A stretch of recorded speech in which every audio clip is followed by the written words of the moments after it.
Hello everyone and welcome to another Spore creation video. And for today's creation, we're going to be making the Velonasaur from ARK Survival Evolved's Extinction DLC.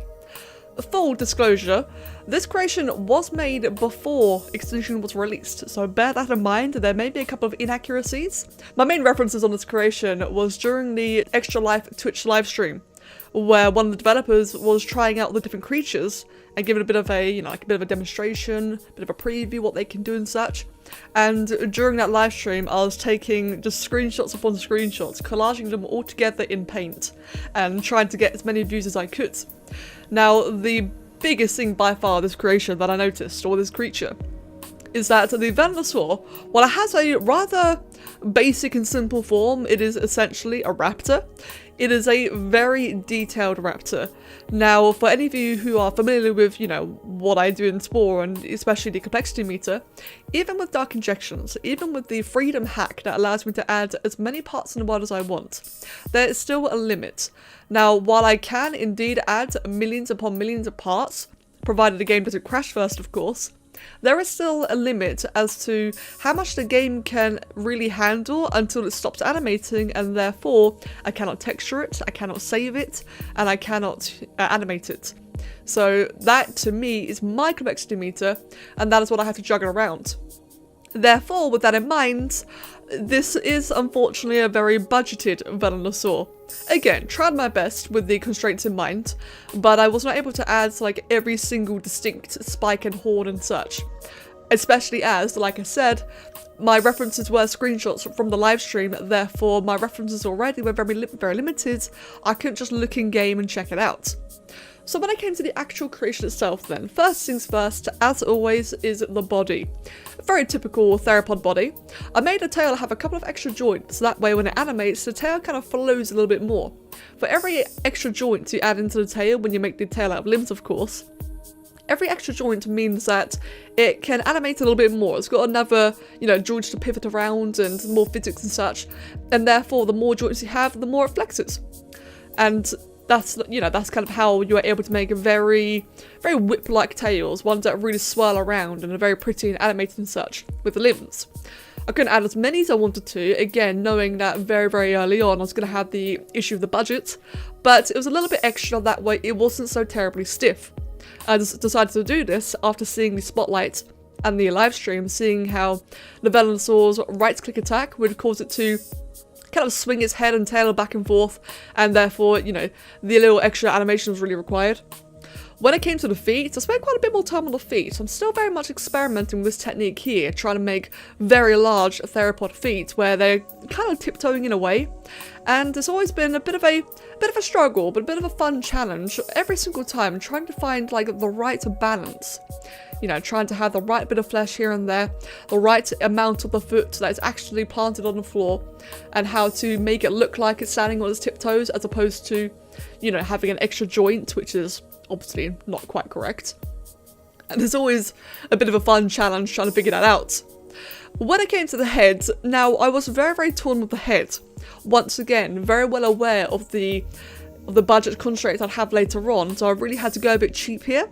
I decided to use the creepy and cute dragon head.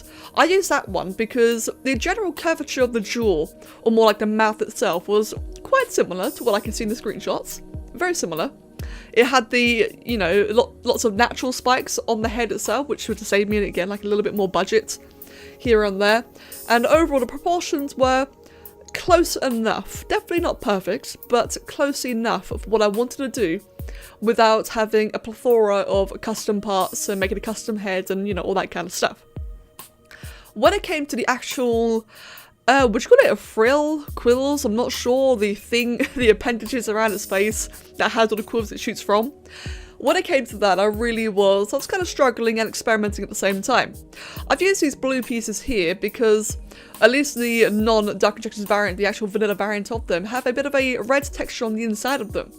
And I chose the Dark Injections variant because it has this square nudge handle which allows me to put it further away or closer towards, whatever item it's currently sitting on. That's really good for embedding things into the body or making them, poke a little bit further out. It gives you like more control over where exactly it is positioned. Now, while it meant for a better form, it did however mean that the red texture just was not available in the Dark Injections variant.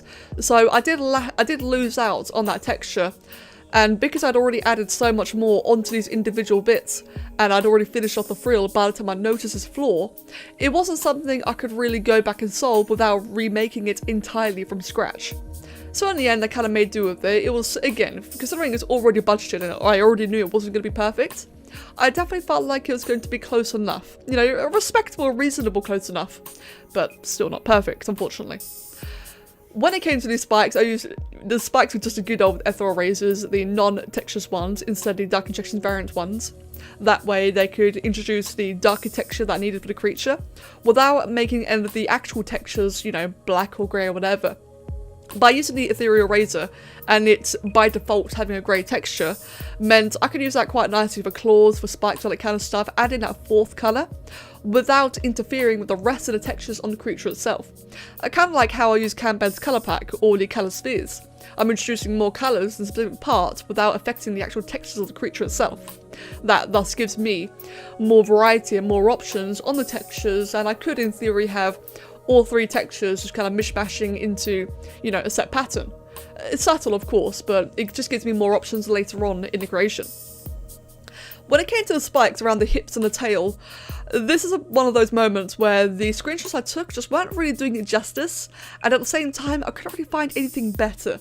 It definitely is one of those moments where just having the creature in-game would have been significantly more helpful. Unfortunately, again, I was very, very limited making this, but I tried my best. And therefore, I think that the spikes around the hip and the tail were definitely close enough. I was quite happy with them, and I still am now, looking back on the creature now.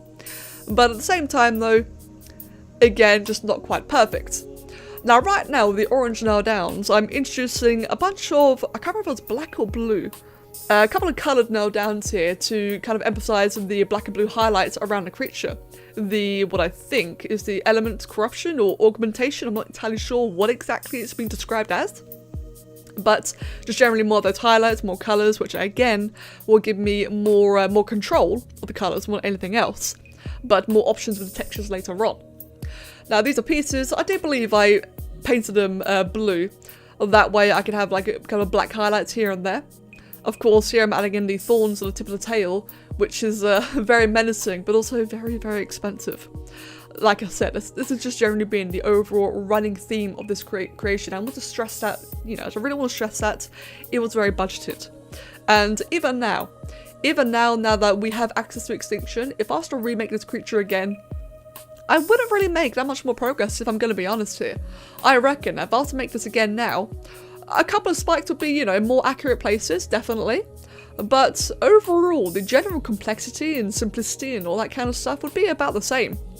So here is the textured version in the end. I do have mixed feelings on it. On the one hand, I think for a Spore creature, it's pretty good, you know. I'm quite happy with the likeness to the Velonasaur. It's very clearly a Velonasaur. You can tell that by the face, by the element augmentation around the body. As I said earlier, I tried using a lot of coloured pieces, that way I had more freedom with the textures, and that's then given, you know, a bit of faux complexity, faux parts and such. As you can see on the arms, for example, the extra patterns and bump mapping makes it look like there's more there than there really is. I'm happy with all of that. But at the same time though, the inner perfectionist within me really does think it could have been so much better. It's definitely, like, this creation is a core example of how, even with mods, even with dramatically increased freedom, or complexity more like, even with those things, sometimes Spore just is not enough. If I was to mega build this or one-shot it, I reckon I'd get far more, you know, get a lot more success. But then when it comes to a mega build, it'd probably be like 2 pieces, and a one-shot, I wouldn't be able to texture it. And obviously, I want to texture it, I want to animate it, so I really had to make do with what I had, and in the end, we have this. So guys, let me know what you think about that. Let me know if I'm being too hard on myself, if you like it, or if you agree, actually, it could be a bit better. As always guys, thank you very much for watching, and I will catch you all next time. Cheers.